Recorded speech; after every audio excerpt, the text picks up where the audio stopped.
that I love to do is to, talk to people about what I do. I'm so passionate about teaching beginner filmmakers on how to be better, because being a filmmaker, especially in Africa, we don't get to see a lot of people to come out and talk about what they do for free. We don't get to see people, come online. And there's a lot of kind of gatekeeping. People want to just teach you things that you see on YouTube for free, and they want to charge you a lot of money. So I took it upon myself to start a TikTok channel because I was a bit skeptical about my Instagram. It's for business, and I didn't want to really mix up things. So I took it upon myself to start a TikTok, I think 3 years ago, to start sharing my knowledge about filmmaking, especially about for beginner filmmakers on how to start out, to help them solve the problems I went through when I was starting out as a beginner filmmaker. And I'm more than happy. It's a pleasure to be here. I think we have 3 sets of people here, right? Yeah. Cinematographers, photographers, and graphic designers. Okay, thank you. Today I'm here to share how I built my career in filmmaking and documentary storytelling. My story is a very interesting one. I started out in the creative industry as a fashion model. I was a fashion model for a while. I was like, so this thing is not going to... I was not really seeing future in it because, I don't really own the craft. If you are modeling, you're probably doing it for a designer and you don't own the copyright to it. So I thought to myself, okay, maybe I should look into designing. So after school, I went to fashion school. I started designing, and in fact, I came out as the best student in pattern drafting and fashion illustration. And after that, I got a job in Abuja. I schooled in Abeokuta, my fashion school. I got a job in Abuja to be a fashion house manager. So from there, I started using my phones. I've always loved using my phone to make videos and pictures. And I was now a fashion house manager. I started using my phone to take videos and pictures. Mind you, I also have my brand, my clothing brand going on. So I was doing with my phone just to market my own brand and stuff. So after a while, I left the place and went to because I also studied education. Sorry, I'm giving you guys too much information, right? So I studied education too, so I'm a trained teacher. So after leaving the fashion house, I got an opportunity to teach in a fashion school.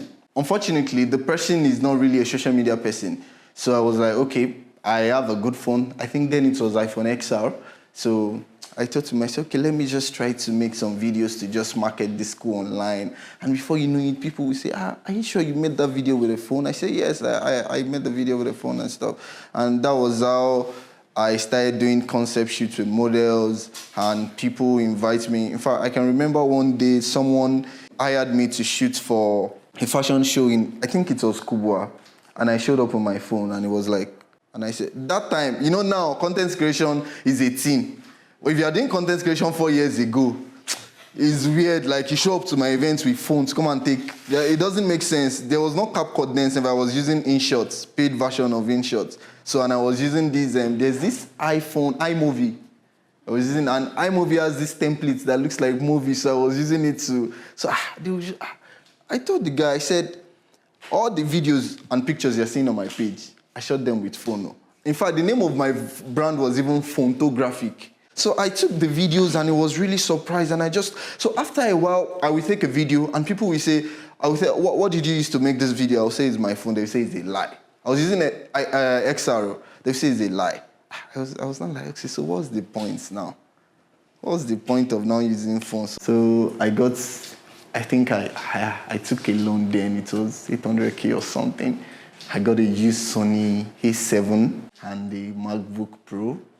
I can't afford to, when it comes to media education, it's very expensive. I tried to go to fashion filmmaking school here in Abuja. It was too expensive. I couldn't afford it. So I told myself I would use people's job to learn. I was not even getting gigs. Like, I was forcing myself on people. Like, if you have anything, I will tell you I'm a filmmaker. I call myself a filmmaker when I've not even become a filmmaker, and I spoke it into existence and everything. So I force myself, I go for events. In fact, throughout that year, what was sustaining me was my fashion income. So I had to use the fashion income to pay back the loan. I think I paid that 800K for like a year. So I had to use, after sewing, after my salary from fashion school, everything. I think I've even left fashion school then. I was working in somewhere else. So I will use that, add it to it, pay, I think, sometimes 100K, sometimes 50K, sometimes if there's work, 200K, 150, that was how I was able to balance it. So that is just to tell you that the Sanfred Ojo you are seeing today has seen a lot, and that is not telling. And I've not even gotten there yet. I'm still going to going places, I believe. But I'm just trying to tell you that when you are starting out like this, it might seem like it's difficult in the beginning, but believe me, trust me, as long as you are dedicated, as long as you're diligent, as long as you are consistent with what you're doing, you're going to get there someday. So I'm here to talk about how I built my career in filmmaking and documentary storytelling. I started with just my smartphone. I told you, I was passionate to tell story. One of the most important things about filmmaking is storytelling. The reason people were able to look beyond what I used to film those things were because I was good with storytelling. So, and also the gear transitioning. So one thing that has also helped me is the way I upgrade my gears. I tell people, you cannot start with an FX3. I mean, you can. We're in Abuja. We have a lot of Nepo babies. You can start. I've seen people that actually started with gadget that is worth more than everything I own right now. That is what they start with, but I know not everybody here. I can see some faces, I feel they look like people that can afford it. But it's not everybody here that can, But you don't have to start so big. So whatever you have now, just buy. You can always upgrade later. In fact, how I've been building my gears over the years is that I borrowed money, and one thing that has also helped me is not to really buy new gears. I advise upcoming filmmakers, you don't need new gears. You can get, very clean. Just make sure you're buying from a trusted source. This is why I'm telling you this, because if you get, let's say FX3 now is about 5.8 million thereabout, or some people sell for 6.1 million. The moment you buy it from camera joints and go out like this, if you want to sell it that moment, you are selling it for used. So the value price have already dropped without using it. The moment you cut the carton like the palm, and meanwhile, you will still, if you look very well, you will still see people that bought their own. We have a lot of people, especially on camerajoint.ng, people that will buy gadget and never use it. And they want to sell for 5 million. That's like 1 million naira less. And guess what? If you buy that gadget for 5 million naira, you can see somebody that is willing to pay 5.5 tomorrow. I've done it several times. I've seen deals that people will just come. I think one time it was like road mic. Somebody just sold it for me like 150K. But because it's used, it's retaining the value. And I sold it the same week for about 300,000.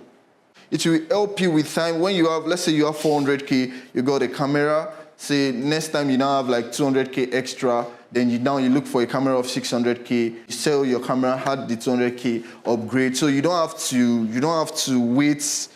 You don't have to wait, and some people also advise that you don't even own gears at all and you rent whenever you need them. Sometimes it's good, but not every time, because there are times that I believe as a filmmaker, the only way to learn, the best way to learn, there's no magic to it.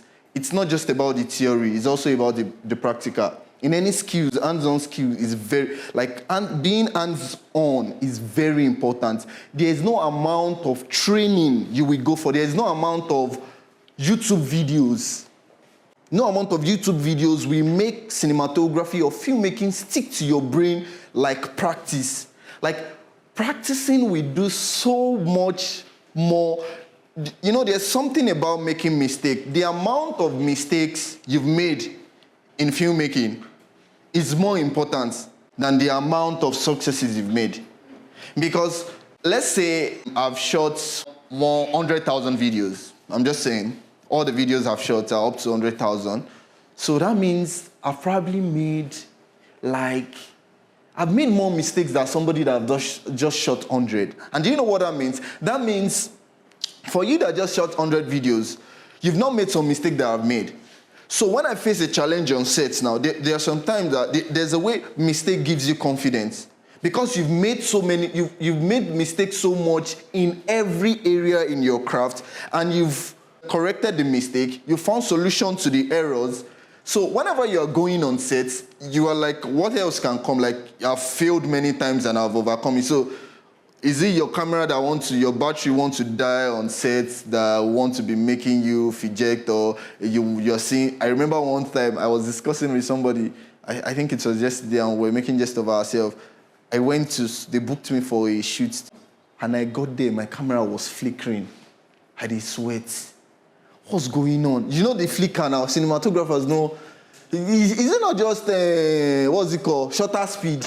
Oh my, when you don't know something, you don't know it. I was in the shutter speed doing everything. They do like all those TV, this thing they go, they sweat, bro. What client was there, what's going on? I was like, I have to shoot it like that. I shot it like that. I got home. I told one of my mentors, he said, bring the camera, I came just show now. Since that day, there is no way that kind of failure can ever, something that have showed me that kind of pepper. I can never make that mistake again in my life. You understand? There are times that it is battery on set. I forgot to come with extra battery. Me that I've known what forgetting extra battery have shown me before on set. I can never forget my battery again. So imagine making thousands of mistakes like that. So the amount of mistakes you've made is as important too. So that means to master your craft, to be really good at filmmaking, to be really good at photography, it's not enough to just watch YouTube videos. It's not enough to read, It's easier, especially when you see videos that are very educative online, you just be like, yes. When somebody is saying something, you start thinking, you start doing it in your head and in your mind.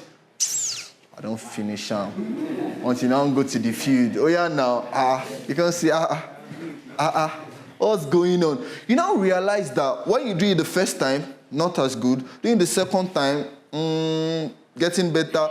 By the time you do it 20 times, then a lot of things will now start, opening up. And I'm not saying we should not follow what people are saying online. In fact, there are rules to filmmaking. But I believe as creatives, we don't function well when we are what did they call it? The rule of third. They will say the rule of third is don't do this. Then, bro, sometimes forget rule of third though, because rule of third will kill you. I remember one time, I don't have an ND filter. People that understand filmmaking will know what I'm saying. I don't have an ND filter. And as a beginner, I know that the rule of third is that your shutter speed has to be double your frame rate. I don't have ND filter. I follow rule of third. I will be outside. My shutter speed will double my frame rate. But my picture is too bright. But because it's rule of third, I don't know what to do. And they say it's rule of third. And I don't want to break the rule. I've forgotten the person that is telling me rule of third has ND filter on his lens. I don't have. Until I was on set one day with. And that is why being self-taught, I'm a self-taught filmmaker. Being self-taught is good. But also having mentors that you can shadow on sets, that you can. Don't be too scared to be used. You are being used is because you are useful. People don't become your friends. People don't love you for really who you are. Nobody does. Maybe your wife, your mother, or your father can love you for who you are. But every other person loves you because of what you can contribute. And that's not selfish. Because you won't, the reason everybody's sitting here is not because I'm a celebrity or they like me. It's because you want to hear what I have to say. You want to see if you can get one or two from me. If I start saying nonsense, there's a way all of you will just start leaving and stuff. So don't be afraid to be used. In this industry, you have to be used, because it is when they use you that you will be able to build certain skill, some resilience. So On set, I saw the guy was shooting with 8,000 shutter speed. My first reaction was, ow. And he was like, what do you mean, ow? I said, how are you shooting with 8,000? And I was like, hey, there's not much movement now, there's not much movement. Then he was shooting a talking head video in 100 frames per second. So that already makes it kind of fluid, you understand? Then he's now shooting 1/8,000. So it's not so, and there's not much movement for you to even notice. It's only the mouth that is moving. And he played, I went to his house, he played the video for me on his TV. And it was so clean. And I was like, what's going on here? But I'm not saying we should break rule, because before you also break rule, you need to understand. But sometimes be flexible. And so don't assume, when you watch videos, when you watch tutorials online, don't just say, okay, I've known it. You want to go and shoot wedding tomorrow for the first time. You're not checking camera settings, or you get the camera for the first time. You're not checking the settings and say, okay, the next event, we kill it. My brother, you don't kill anything. You better carry your girlfriend or your friend, or you say, stay outside. This is the kind of venue they want to use. You already know that it's going to be low light. Check the camera low light. You'll be surprised. That hands-on is more important. What you've done before is what gives you assurance. I don't know if any of us have been to, how many of us here have been to, you have a shoot tomorrow and you are just scared. Has it happened to anybody? Like, you have a shoot tomorrow, but you are just scared. If you watch, it's most likely because you've not done that type of shoot before, you've not used the equipment you want to use before, you've not done the concept before. But let's say you're a documentary filmmaker. You shot 1,000 documentaries. They now called you that Tinubu wants you to shoot 25 documentaries before the end of this month. Yeah, and that's something that you can even do with my Sony cameras. I can set it with, if there's voice control, I can set it with voice control that do this one, do this, because if I enter a room, cameras that I'm using every day, almost every day, if I enter a room, I don't need much. I already know what I need on my camera too. But before, bro, I go dey sweat. Because that's when I realized the amount of time you've done something is really important. In fact, I can say your first 500 videos is still a testing stage. You know, they said there's a saying, I don't know if it's a saying or a quote, that you have to spend an amount of time to call yourself a master of a craft or something. So why I chose documentary filmmaking despite people doubting its profitability. So a lot of time I get that a lot, especially on TikTok, that, you are a documentary filmmaker. How do you make money? What a lot of people are doing is weddings, music videos, and what have you, and that's how do you make money and everything. So I want you to understand that for every niche, there's always an audience. The reason you are not making money is because you're not good enough.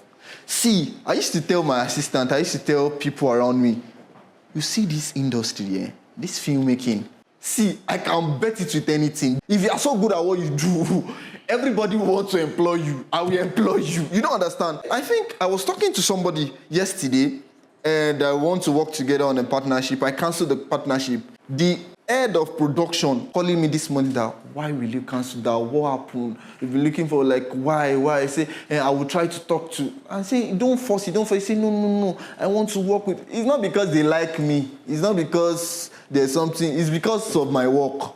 It's not because they like me. If you are so good at what there's no money in filmmaking. It's because you are not good, though. I'm telling you. We need to be blunt. We need to talk to each other. In fact, there was one time I was noticing this thing. I realized some of my friends are getting more gigs than me.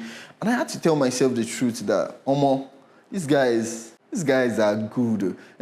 And don't be that creative that ridicule other creatives. This thing. Let me say, what is it? Even you can do. I was watching one video online one day.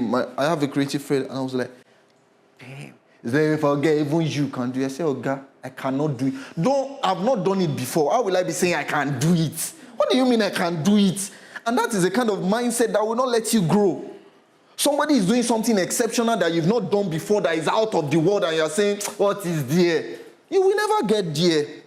Because you don't, when people that don't see, when you don't see details, you don't see the work that was put into something, you won't be able to put that work too.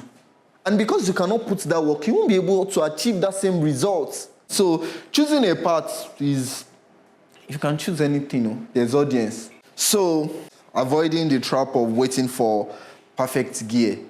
You see, it's even dangerous to wait for perfect gear.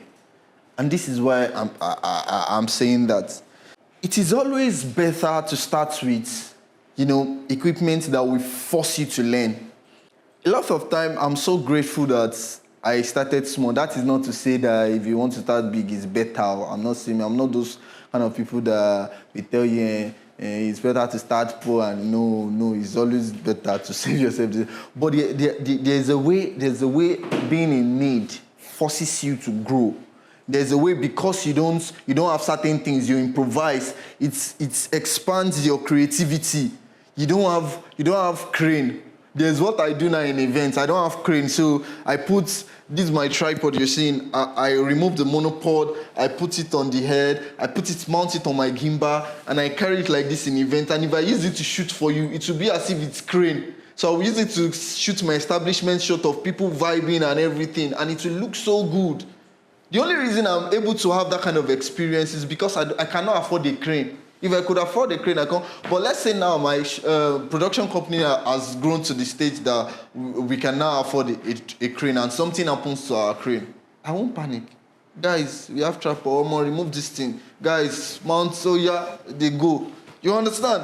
But if I was not in need, a lot of things have helped me today, that it was because the way I was able to discover that kind of creativity. It's because I was in need. And somebody that can do so much with little, when he has a lot, the person will do much more. So continuous learning enhances your skill and keeps you updated with industry trends. Man, if you want to be a creative content creator, photographer, videographer, you just have to you consume. You learn, and you don't just learn. Remember what I said earlier. You don't just learn. You don't just watch. Learning in filmmaking, in photography, in content creation, any skill, it's not just in watching, consuming. As you're consuming, you try it in your next shoot. If you don't have don't even wait till you have next shoot. Especially as a beginner filmmaker, you can't wait till you can't be using your client's work to be learning work now. You can't wait until then to learn. Concept in your head as you wake up like this. Carry anybody, neighbor, father, mother, girlfriend, wife, anybody.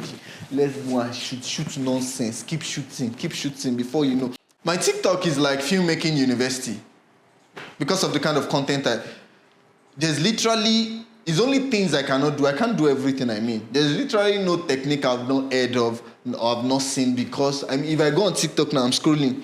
How to do DaVinci Resolve. How to do DaVinci. Okay, something happened to me a few days ago. Last week, I was working on a documentary, and I used a paid Premiere Pro, and the thing crashed. I don't know. A 10-minute documentary. I edited for like 4 days. 4 full days editing. My Premiere Pro started acting up. Paid one. I think the thing updated few days ago, and there's a bug in the new update or so. I set my Adobe Creative Cloud to automatically update. So I think there's now a bug. I was exporting. I exported no exaggeration. No. I exported like 150 times. Sometimes my system will go off while exporting. I use M2 Pro, so it's powerful enough. It will go off, come back again. My Premiere Pro, I use media encoder, I use everything. At the point, I just told myself, time to switch. DaVinci Resolve. I went to go and download. I use DaVinci Resolve, but not for serious work, just for color grading. In fact, most of my color grading used to be on Premiere Pro. From weekend, I had to learn DaVinci Resolve from the beginning for beginners to do, because of the delay I have backloads of projects. I had to from Monday to now, I've edited like 14 videos with a new software I'm just learning. So as a filmmaker, you have to be open to learning. You have to want to learn as fast as you can, every day, every minute. Sometimes you see that one new thing, sometimes I'll just be tired that you people should rest on this, especially all those TikTok editors. There are a lot of good cinematographers, but don't pressure yourself. Oh. Just know that when you are looking at it, that there are a lot of good cinematographers too. There are also the ones that are not as good as you, but don't now dwell on that one. No. Focus on the ones that are better than you, but don't say because every day you are not resting. But as a creator, I would just advise you, don't rest too. Keep learning, keep working on yourself, and you will, oh my God, you will thank yourself. If you work on yourself daily, you will thank yourself. The mindset that will help you grow is what we're talking about. So the third one is treating filmmaking as both art and business. As long as it is our passion, as long as we love what we do, we also need something to sustain us. I used to tell my friends, some of our friends, they picked other careers like law. Some picked to be doctors, some picked to be pilots, different nice professions, and so we picked filmmaking. It's our career. That's where they want to make it in life. This is where we also want to make it in life. And the only way to make it in life is also treating it as a business that it is. You don't just automatically make money from doing what you love. Don't let any motivational speaker lie for you. You don't just say, I'm just doing what I know how to do best, and money is just flowing. Anybody that is telling you that without strategy is a lie. Most solid brands that are making money, most solid people that are making money have strategy for money making. So as you are doing what you know how to do best, because if you're not making enough money, you're going to burn out. And that is what you don't want. You're going to get tired. You are editing video, you want to be better at what you do, your landlord is dragging you. You want to be better at what you do with empty stomach.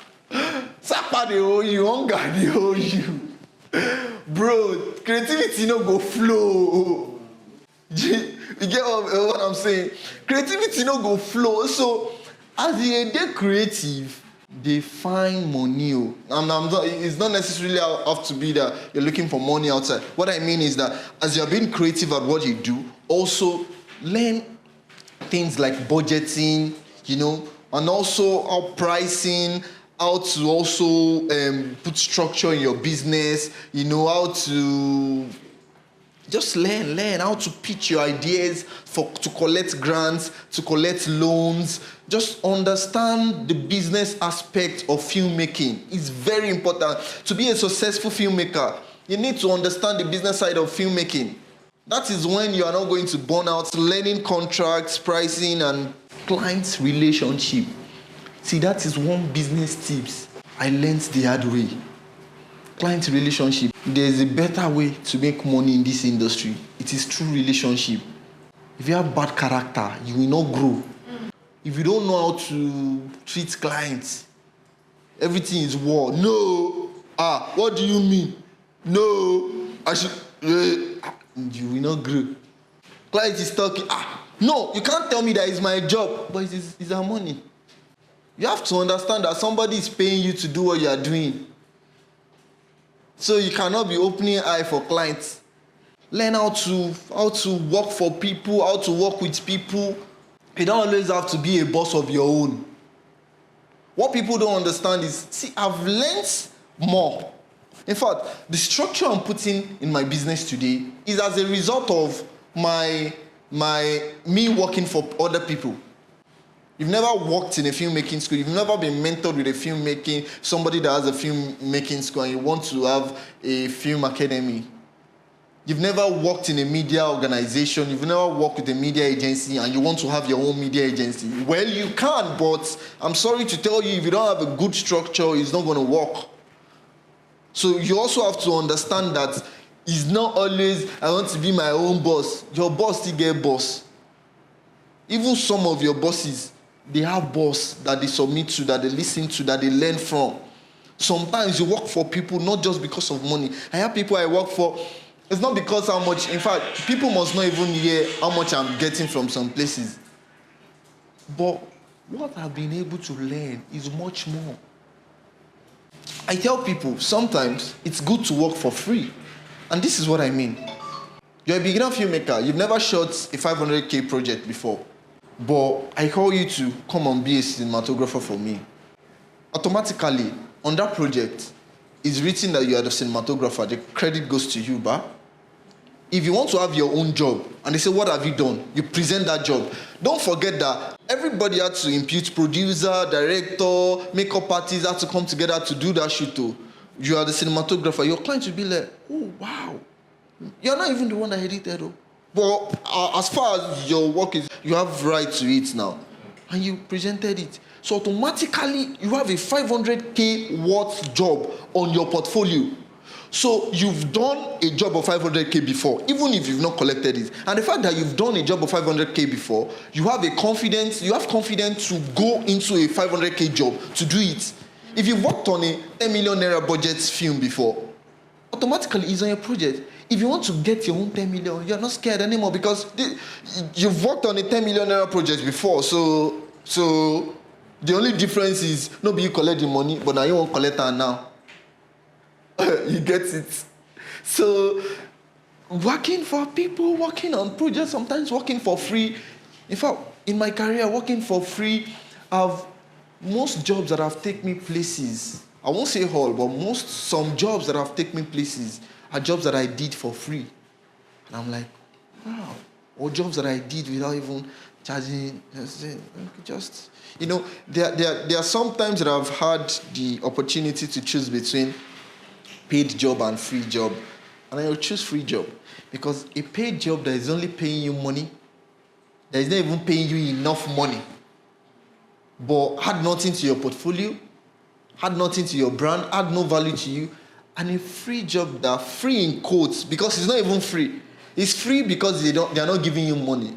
But what you can get in return, you get connection. I know that there's a lot of things in our industry that don't pay. A lot of TikTokers, people on Instagram, say they want to pay me with exposure. I'm like, oh God, if anybody won't pay you with real exposure, collect to. Exposure is more than money. Connection. If they want to pay you with connection, don't let all those people that they don't blow. Most likely, those people that are advising you, they're also paying them some. They will not tell you. They're also paying them some jobs with connection. Even big media houses like Channels TV and stuff, sometimes they still do free jobs for some particular people. You will be surprised. So don't let anybody tell you they want to pay me with exposure. No, you are not even good enough in the first place. Your skill is not that strong. You don't know anybody in this industry. Because it's not just enough that you are good at what you do. You have to know people. You don't know anybody. You are now on your own. No, pay with exposure. So she now exposure I go chop. You don't know how much they sell my lens. Now your lens, dust go cover around. Shingban, you know, go see. Because if people don't know you, it's one thing to be good, it's one thing, and that's why I say leverage social media. We're still going there. People, you have to upload your work. You have to go to places that people will see that you are good. I've been to many events in this Abuja. Let me tell you one secret. I've been to many events in this Abuja that I paid to enter with my camera, and I shoot highlights. And my highlight is better than the official people, media companies. And those guys will reach out to me that, who is this guy? Sometimes when I go to events like that, and before the official video even comes out, my own done the blue everywhere. But I'm not the official videographer. I'm just, what's it, Mugbomoya. Yoruba people say Mugbomoya. I hear I branch, I shoot, I blow. So you get, so consistency over perfection. Making content regularly, even if it's not flawless. That's why I said, you see, there's no way you want to do it. In fact, I used to tell some of my clients, maybe they don't have enough budget. I say, see, my clients, if I'm shooting music video, I'm shooting anything, I say, you want to shoot this thing, but your budget is not so high, and you're panicking, you want to achieve so much with so little. Okay, calm down. Your first video, even as a client that you come, I'll tell you, your first video cannot be your best. So calm down. And the consistency is more important than doing one silly video till next year. No, now. If you are doing, in fact, when people see growth, that all you were doing it, you were doing with what you have, you're growing with it, you're building consistent, and what consistency does is you build confidence in what you do.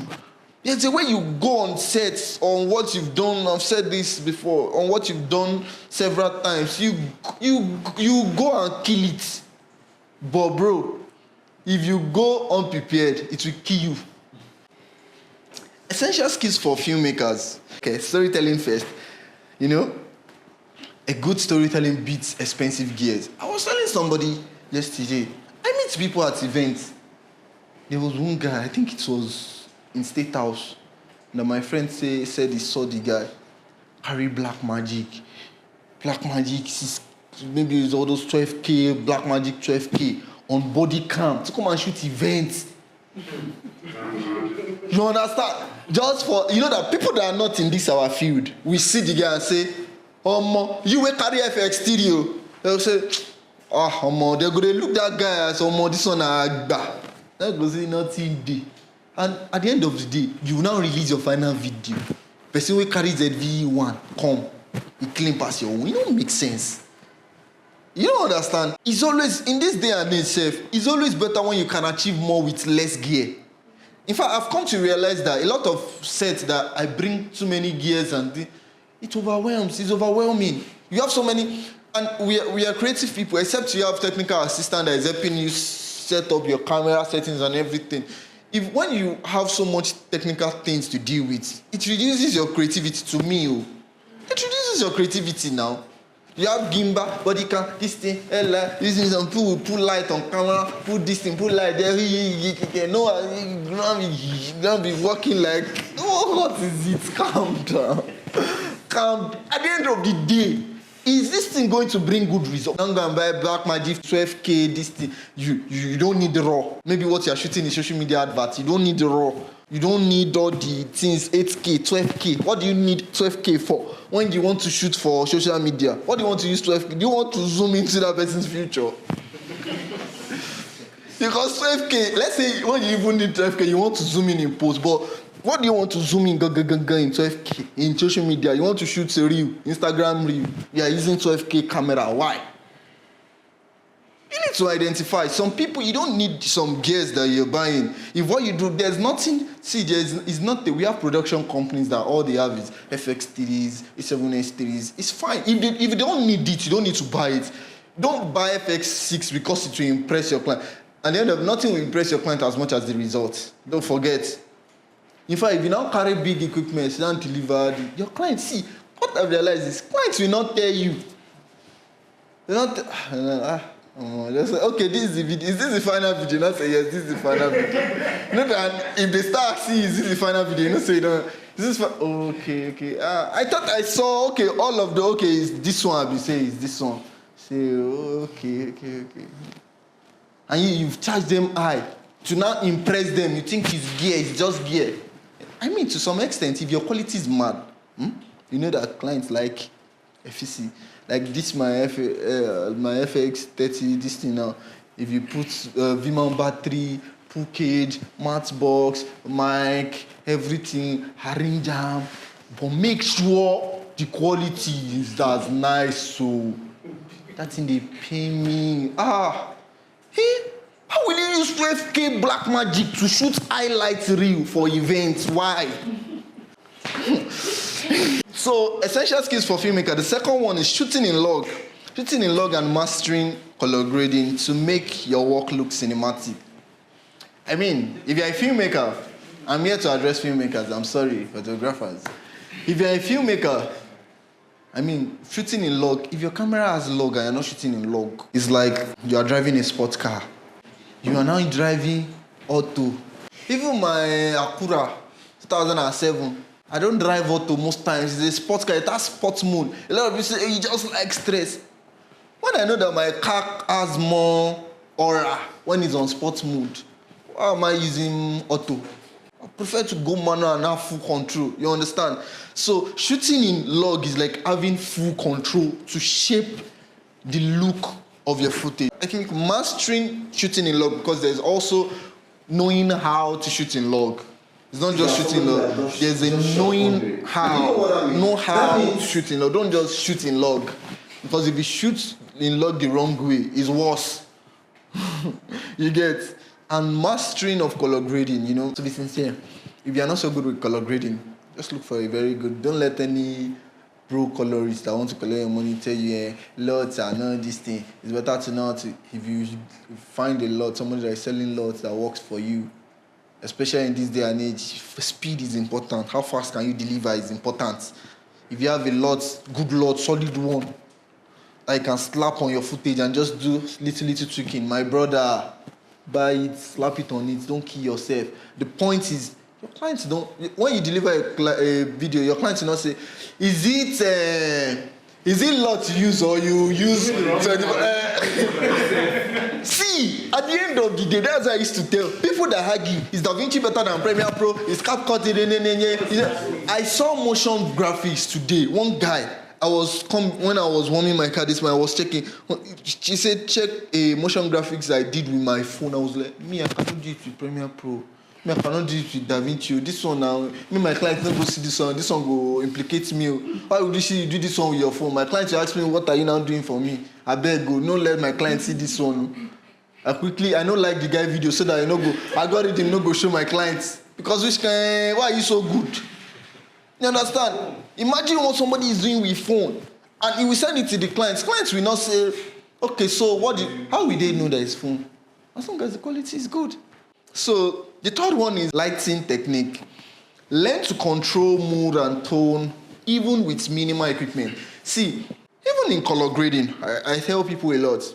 Your color grading starts not in post-production. Guess what? Your color grading starts in production, during production. How your colors is going to look, to be sincere, don't let anybody do this. Don't let anybody sell lots for you that will do magic. There's no lots like that. How your color grading will look is how you shot, how you light, and importantly, how you light. And lighting is not always about having the most expensive lighting gear. One thing I love about this season now is that we have the best, we are like the abroad season to shoot. We have the best diffused light that comes from heaven that God has given us. If you want to shoot nice video now in Abuja, just shoot like 4 o'clock, 5. There's the way the sun is there, but it's not there. It's diffused. It's like they put this diffuser. Hey, your video will just be so sweet and that's understanding lighting. It doesn't have to be that it's your light. Controlling the light that God has given us alone is understanding lighting. Understanding the time of the day to shoot is understanding lighting. Understanding how to position and use sometimes even the room lights. The room lights can be window light too. Understanding where to position your subject. Learning to control the mood. Lighting is about where do you want the attention of your viewer to be? How do you want them to feel? It's just like camera angles. Camera angles is the same way. If you want the person to feel powerful, you put it from under. If you want the person feel, less this thing, you put it from up. If you want the person to feel like he's looking and talking to somebody, you put it from the side. You give headroom and looking room and all of that. So you use all of that to control the feeling, the emotion, with your... Thank God that's where I'm going. Editing and pacing, It also shapes how your viewers are going to feel. There's a way you... Imagine filming burial now and using... Skelebu. You're now zooming the casket. Skelebu. Okay, let's even say it's 100 and something years old. Let's say Call to Glory. Maybe Skelebu not go because there's no amount of years your parents live on earth. You're still gonna be sad somehow now. You now edit for your clients. You are now zooming the corpse face. Skelebu. I mean, that would be nice if it's like a concert, this thing, but you need to understand cutting. Or somebody's wedding. You can't go put heartbreak song. And I've seen that online before. You don't listen to the song you are putting. Someone's wedding, you are putting heartbreak. Then with you, Delilah. On my wedding day, I feel arrest you. So you need to understand cutting to make the audience feel something. So your cutting, how you edit, how you color grade, everything is going to shape the perception of your viewers on your this thing. So we've talked about this, networking and opportunities. Building relationships with potential clients and other filmmakers.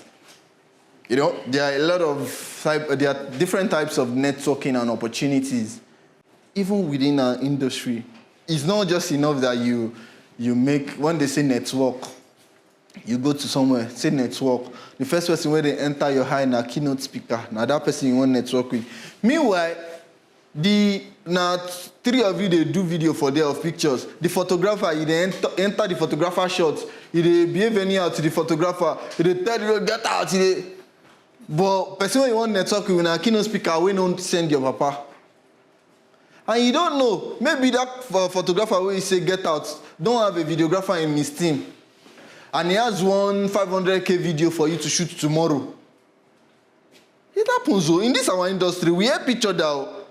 I don't do photography. It's my friends that I call. I still got a call yesterday that I only do events photography. I don't do portraits, birthday. I don't do all of that. So will I now say, and I will not tell my clients, I don't know, go and look for yourself. No, now, I have somebody. And the somebody I will have to recommend, it has to be somebody that has good terms with me and we have relationship with, because I don't also want to recommend somebody I don't trust. Because they will say, now you recommend this person, you understand? So building relationship with potential clients and other filmmakers, other photographers, other graphic designers. I know graphic designer that also have a graphic designer working with him. You understand? And like I said, that mentality of I want to be my own boss is fine, but don't do it too much. You cannot become a boss if you never had a boss. You can't be a good boss. You can't really understand how to. You don't take learning how to be a boss from heaven. Saying yes to small jobs that open big doors. I've talked about this. It's not only they'll say don't let them deceive you. Don't let them pay with exposure. If the exposure is legit, collect it too. Especially if you're a Lapo baby. If you're a Nepo and you already have exposure, you don't need anybody's exposure. You are exposed. But if you are underexposed, in fact, some people are overexposed. If you're underexposed, as a Lapo baby, I said there's ghetto baby, there's ghetto, Lapo, Nepo, and crypto. So if you're a crypto baby, you don't need, you are overexposed. You are overexposed. If you're a Nepo baby, you are exposed. If you're Lapo, you're underexposed. But if you're a ghetto, you've never been exposed. So if you are ghetto or Lapo, sometimes Nepo still need the exposure. Collect exposure. In fact, if all they have is legit, don't let them just tell you mouth though. They already see that this thing is going to give me the exposure I want. I beg, collect ammo. So, using social media to show your work and connect with potential clients. Very important. TikTok, Instagram, LinkedIn. You need to let people know that you are good, and that's by uploading your work. I have good photographer friends, especially photographers that they say, they are not a posting type. Okay, what is you are not a posting type? Okay? In this day and age, nobody will see you. I'm an introvert. Introvert, bow. You cannot be an introvert if you really want to make it online. If you want clients online, you cannot be. You have to talk. Our advice. You should have a TikTok channel, Why I love TikTok, I feel so safe on TikTok. I say things, My Instagram, that's why it's not growing. I don't even think I have up to 1,000 followers on Instagram. It's not growing because I'm too strict, I'm too straightforward. And because I have more than 1,000 for my business account and my other accounts. But I have too many accounts on TikTok too, Instagram, so I'm distracted. But TikTok, I love that. It's so, you can, share things freely. TikTok is less. There's a way Instagram is now. I think you people understand what I'm saying. Instagram is like you have to come solid, yeah. But TikTok, enter as you are. TikTok hunters, you are coming, share your behind the scenes, share, be free. So I understand people should do that TikTok. Then Instagram too, for your portfolio. Instagram is more of like for your portfolio. Then LinkedIn. How many of us are on LinkedIn here? If you want to build your career as a professional, there's business side of filmmaking, there's a career part in it. And there's a passion part. The passion part, I would say, is TikTok. The business side, I would say, is Instagram. The career, if you want to build your career as a cinematographer, you want to build your career as a documentary filmmaker, LinkedIn is one of those places because you share your professional thoughts, you see like-minded people, you can connect with international organizations. Then if you have any business to do with organizations, there's a way they respect LinkedIn in the corporate world. I know we have a lot of myths about 9 to 5 and all of that, but bro, there's still money in 9 to 5.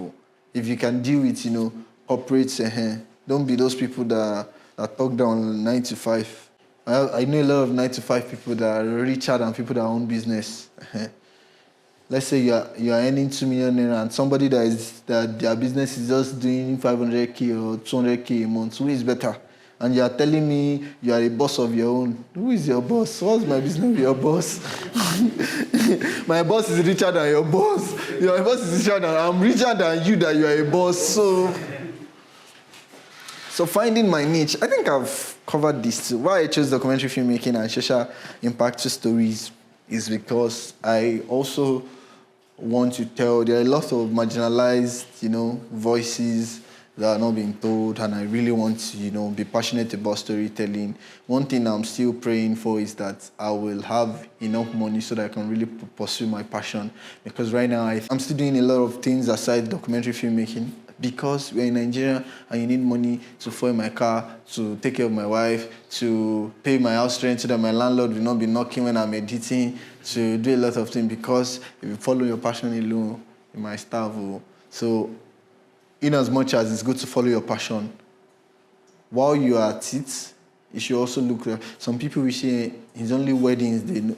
If you want to be a wedding filmmaker, that's your passion, to tell wedding story. But they say, one documentary day here, one music video day. If you can shoot it on the side first. Be going first. So when you now get to that level is that your wedding is not enough for you, be dropping it. But you can be shooting those things self and you're not posting it and you're only posting your wedding that you want to focus on. But don't now say, no, I'm a wedding filmmaker.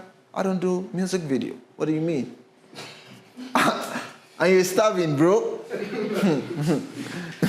They've left you behind. Blending documentary with events, just like I said.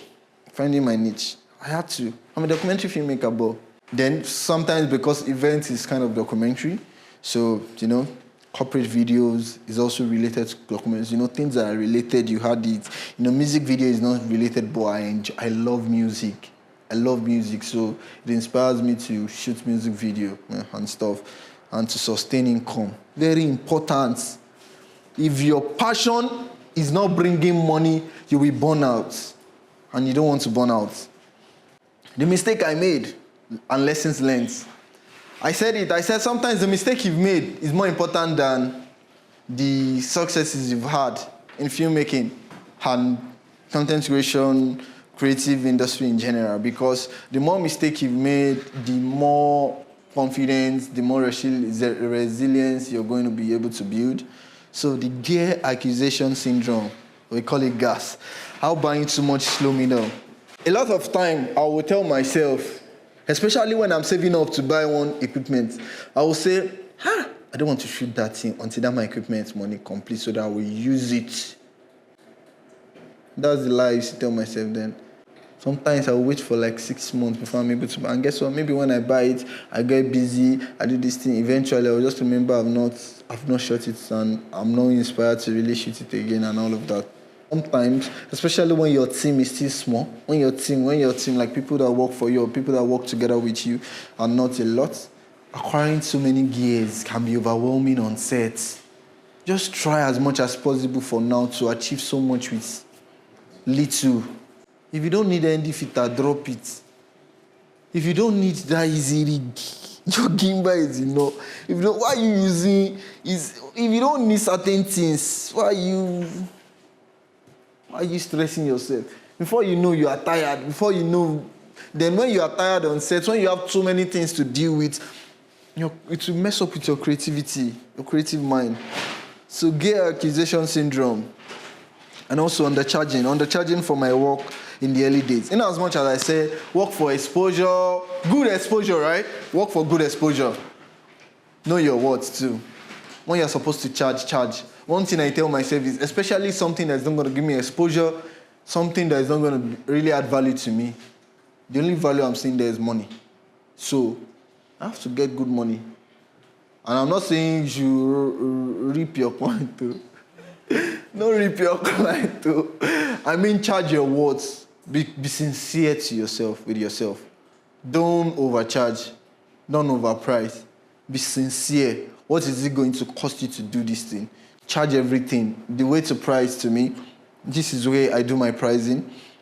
Even if you own your camera, how much is it going to cost to rent? If you own an FX3, how much is it going to cost to rent FX3? 60,000. How much is your transport? 50,000. This lens you're using, how much is it going to cost to rent? 20,000 per day. How many days shoot? Time seats. If you're going to edit this for somebody, how much are you going to collect? Hard it.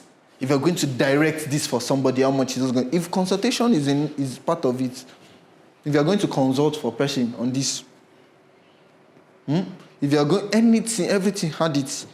So after adding everything, if you have business, how much are you paying for tax? Had it. Your business, what are you using to run? Your assistants, what are you paying them? Run everything.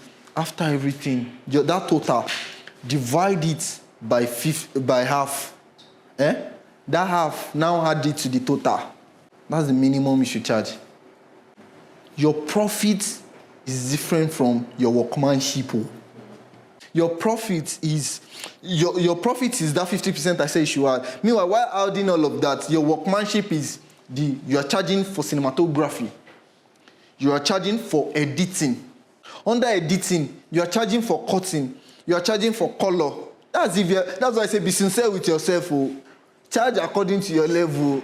If you know that your color is not there, if your color is 5K, if the worth of your color is 5K, put it down, You cannot charge this TJ Omori standard. You cannot say, I'm even trying for you. Do you know how much TJ Omori is charging? Neglecting rest and ended up burning out. Though I think most creatives are bad at this. And sometimes it's a good thing and sometimes it's not really a good thing. You know what I mean by it's a good thing? I mean if you're still single and this thing, but it's good to rest, sure. It's good to rest. Rest, but I won't advise you to rest too much too. But rest. Because burning out, if you never burn out, you're not serious too as this. But work-life balance is good. I don't like motivation that I don't say, rest. You don't have to do this thing to make it in life, bro. People will say, now they don't tell a lot of people they sleep past. Dangote they sleep past. Tinubu they play. Do you think they got there by sleeping? I've worked with people and there's this perception people have that rich people, when I get money, I don't go need go work again. Or just did it chill. Now them they also pass because you are like this. Me and you, we are broke. How many property do we have in Abuja? If they watch you say something blow for Abuja, what thing concern you? Say you get plaza. But person seen you say one ship capsized, gone last one plane crash, I go say my goose, everywhere they call it. People that have less to worry about. They have less to do, they have less. So sometimes those people, in as much as they still have assistants and people in place, they still want to know where their investment is going. They want to see, what you are doing now to some people, is not even as much as the meetings they are attending. Do you want to attend boring meetings? You want to attend meetings, like 5 meetings in a day, boring meetings, talking about figure, talking this and that. You still work. Come back home, you are tired. So leveraging content creation, like I said, creating TikTok videos to teach filmmakers and share behind the scenes, and it helps for you to get seen. How creating content positioned me as an authority in my niche. There's no way I was going to be called to speak here if I wasn't creating content. I think, is that how you know me? That's how, and I've got a lot of This week alone, I got like 2 calls of people calling me that they got certain cameras because of me and how I can help them. That is how much influence you have when you position yourself as a leader in your industry. And when you are saying things that, because I also don't like when people just come online and be saying rubbish. Don't just create content because you want to create content. Share knowledge, share good knowledge, like from a place of wisdom and a place of knowing. Don't just come because you want to say something. Some people go and copy somebody's content and come and say, you just know that this thing that this person is saying is not coming originally from this person. So, also, it also helps you because as a filmmaker, one of the ways to also make money is being a leader in your industry. That I've realized a lot. I remember when my YouTube channel just started, I think I got 2 collaborations in a week like that. So one, they were not able to send the camera because of shipping problem and stuff. A lot of time, when Sonys are looking for ambassador, the only people they see are filmmakers online now. Yes? People with good followers, people with good community. That if they want to release any camera now, those are the people they send camera to. When Canon is calling people to come and speak at their events, it's money. It's money. There's this NAB conference they do every year, that Sony and all brands sponsor people. You go to New York, I don't even know where they do it, to go and check out the new gadgets in the industry and stuff. Sometimes DJI can fly people abroad to go, and creating content is one of the things that will put you out there for brands to see you. Before brands are reaching out to review products and you get to keep them. So repurposing content for multiple platforms to maximize, like you repurpose your TikTok for YouTube Shorts, for Instagram Reels, and all of that. Balance, passion, and profit. I think we've done some of this. Diversifying income streams, events and brand consultancy and training. So there are a lot of ways you can make money from filmmaking. I've been in organizations that what I only went there to do is to buy. Thank you. What I went there to do is just to buy their gadget for them, to set up their stuff for them, and I made my money. So it doesn't always have to be making money from filmmaking. Does not always have to be that you shoot event, you carry this on. So you can make money through any. Sometimes people that refer me for work, I still give them cuts. You can be making money from just referring people. Yes, now to connect, you can create app that will connect filmmakers to people that want to that need them, and you get your money. That's still in the industry. So understanding that passion projects sometimes don't pay upfront, but build credibility. We know what passion project is, right? Passion projects are the kind of projects we do for ourselves to test our skills, to practice based on the things that we love, on a story or a topic we love, like a concept shoots, like you're just thinking on your own, it would be nice to have a shoot of, models walking on the street, then somebody now came and, blah, blah, blah, blah, blah, and you just called 1 or 2 modeling agencies that can collaborate, or you paid themselves, and just to create that, to post on your social media, to just show your work. Those are passion projects. So sometimes these projects, they don't pay upfront, but there's a way they build credibility, and that's why I say practice is good. I remember there was a point in my career that I was posting every day, and people would be like, "Oh, money, just the chop money, just the work every day." People don't know now, because the funny thing is, when I'm working on a passion project, you cannot know that I wasn't paid. How? I put the same part, sometimes more, because that passion project, what made me do it is because I want to do that thing, I love it. So people see you, you've never shot events before, because you are waiting for somebody to come and pay you to shoot events. Go to events, pay, enter the event, shoot, upload it. Sometimes those people that organize the event, they will not call you. Somebody, there was when I was still starting out and stuff, my friend's sister was getting married, and I told him that, okay, tell your sister now that I have a gift for her. Wedding video. She says she already has a videographer. I said, don't worry, extra. Video not there too much now. I shared the video. The lady really liked it and paid me, I think, 100,000 then. That was like one of my high-paid jobs then. And I was like, oh, wow, And I already have video. That was my first or second wedding video. So by the time another person reached out for video or wedding videos, I was able to send 2 videos that I've shot before. So without that kind of project, I won't have something in my portfolio. You know that if they reach out to both of us now and they say, okay, I want to shoot documentary, they reach out to you too, I want to shoot documentary, or you send portfolio. If I send like 5 solid videos and you are not showing anything, you know that I'll most likely get the job. The only thing that can make you get the job is maybe nepotism or I don't know. Advice for new filmmakers, I think we hear this a lot, you know, as much as sounds very start small and grow smart, you know. Start small, grow smart, strategize, focus on relationship, not just clients. We've talked about that. Keep learning, like learn. We've talked about that. Your authenticity will always stand out more than any trend. It's good to follow trend, but also make sure that you have what people know you for. What do we know Ifegbemi for? I think his colors and his movements are so good. I know somebody in Abuja called Papi Mexi. One of the things we know him for is storytelling.